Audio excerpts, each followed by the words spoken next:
Welcome back to Harry's Tech Channel, everyone. And on the 12th of November, Samsung unveiled the Exynos 1080, their successor to their 8nm Exynos 880 mid-range chip. Now we have here a list of cores from Ice Universe on Twitter. The Exynos 1080 has one Cortex A78 at 2.8 GHz, three Cortex A78s at 2.6 GHz, and 4 Cortex A55s at 2 GHz.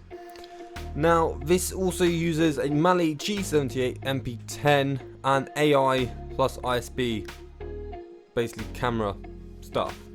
Now we do have some leaked benchmarks of the Exynos 1080, which is insane and is beating the Snapdragon 865 Plus flagship processor from this year.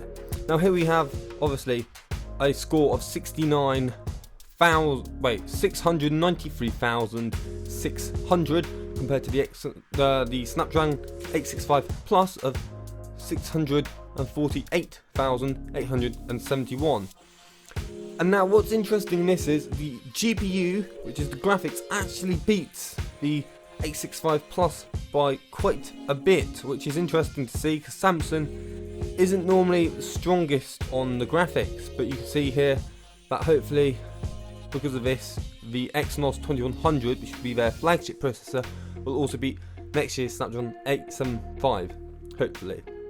And we have a Tech Droider tweet on the 12th of November showing some Exynos things, that it will take up 25% less space in the entire phone. It's 20% more power efficient and a 10% increase in performance in comparison to 7nm process. And I should probably say that this chip is 5nm.